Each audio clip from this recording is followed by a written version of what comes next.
Hi guys! Welcome to Inday Makulay Vlog. So I'm your brother. So ngayon guys, nandito kami ngayon sa aming bahay. Look, may bakuran.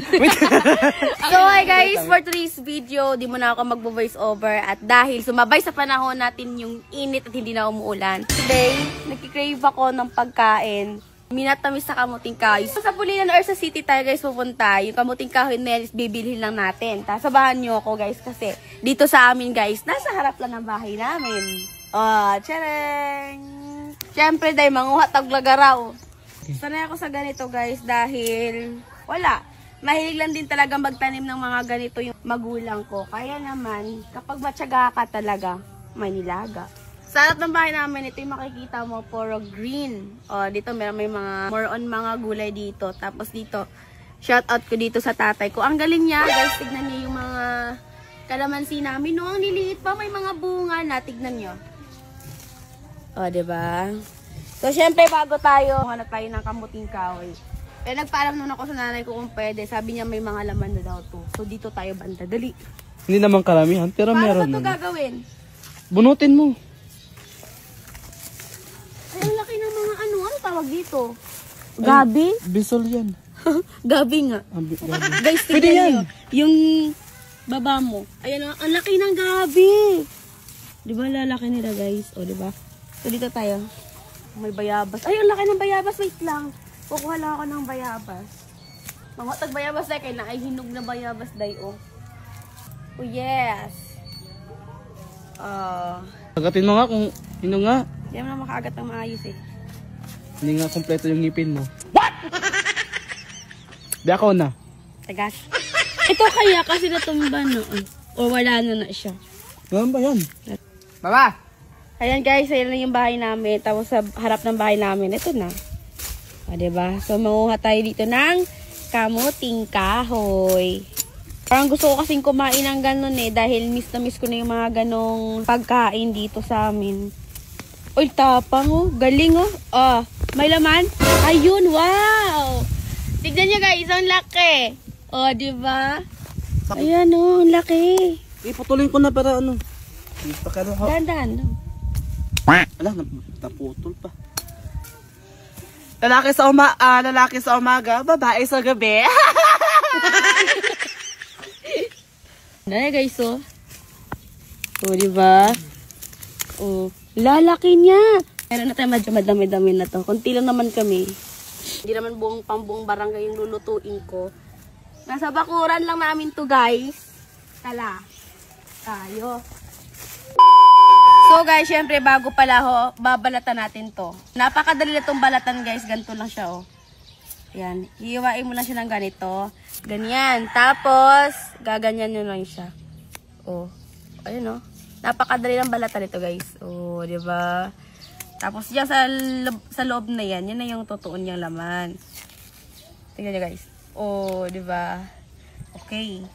Dalawa na nabalatan ko guys. So, babalatan ko ito lahat. Tapos, gagawa tayo ng gata. Let's go! So, guys, ang susunod natin gawin ay maghahanap tayo ng niyog. At dahil nga sabi ng mama ko, wala daw niyog dito. So, syempre, to the rescue, kapitbahay. Sorry. Guys, punta tayo dito. Manghingi tayo ng niyog. Dahil walang niyog sa bahay. Sana may tao. Kaya... Sana may tao, no? Init. Tao po. Ayo. Call.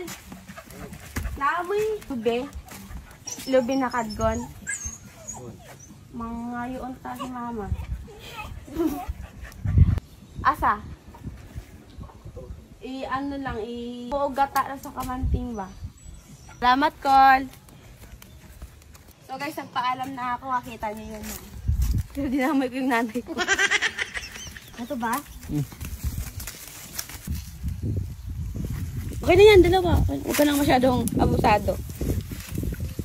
Let's go! Call, thank you, Call! Thank you.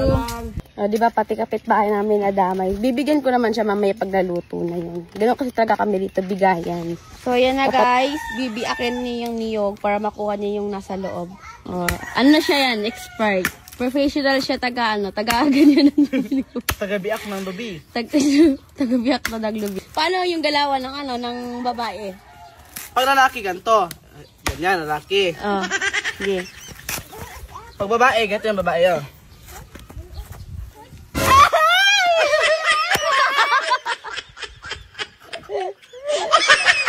Na. So guys, magbuwak na taglubi. Kay mga good data. Kay sakit naman. La! Naiba yung ang liki. Guys, mali yung pagkabi ako nandito sa gilid yung nasa gilid oh. Ayun nasa gilid yung liki. Sa Tagalog sa liki? Biyak. Yung biyak pala, sorry. Ayan sa gilid, dapat sa gitna lang siya. Guys, sana hindi mahirapan sa pagkagod-kagod. Kagod-kagod. Pagkagod to niya guys. So doon ta mo sa magkagod ha. Ayun na tayo. Oh, hala, kagod.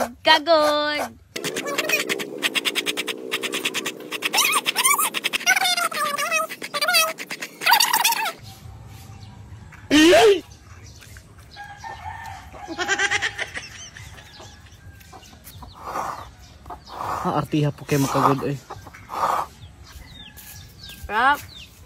Guys, kung di ka kabalo magkagod ay pagminyo. So, ika nga, sabi niya, huwag kang mag-asawa pag di ka marunong magkagod.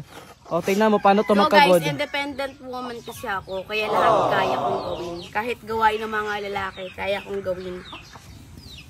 Ang dami palang gawain bago ka makakain ng ng kinikrave mo na pagkain.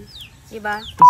So, yun na nga dahil tapos na ako dito. Ayan, nakagawa na kami ng gata. Nailagay ko siya sa kaldero. Ang next ko naman gagawin is lulutuin kasi medyo gutom na din taga ako. Mahapon na. Akala ko napakadali magluto ng gato. Napakadami palang kuti-kuti dahil. So, tuturuan ko kayo kung paano maggawa ng apoy gamit yung mga kahoy. So, sanay ako dito dahil syempre ganito yung gawain ko dati. Diba? Let's go. So, yun nga guys, tuturuan ko kayo kung paano maggawa ng apoy gamit lang yung mga kahoy. Kasi sanay kami dito. Mas gusto ko pa nga ito eh. Kapag dito sinasaing yung mga kanin, mas masarap talaga siya kaysa sa mga gasul-gasul na yan. Mas gusto ko talaga lutong kahoy. So, ito lang kailangan natin plastic tsaka lighter. Ganito lang siya gawin. Expert ako dito guys. Huwag kayong mag-alala. Dito ako lumaki sa mga ganitong bagay. Iintayin natin ito siyang kumulo. After siguro mga 1 oras, okay na yan. Tignan mo. O, diba? Okay na yan. Mga 1 oras, kulo na yan at so, yun nga, dahil intayin na natin siya ng mga 1 oras. Luto na yun. Tapos kakain na tayo dahil sobrang gutom na talaga ako. Di nyo ba nakikita tsura ko? O, diba? Sobrang pawis para maging satisfy lang talaga yung cravings ko. Lahat gagawin ko. Okay, let's go.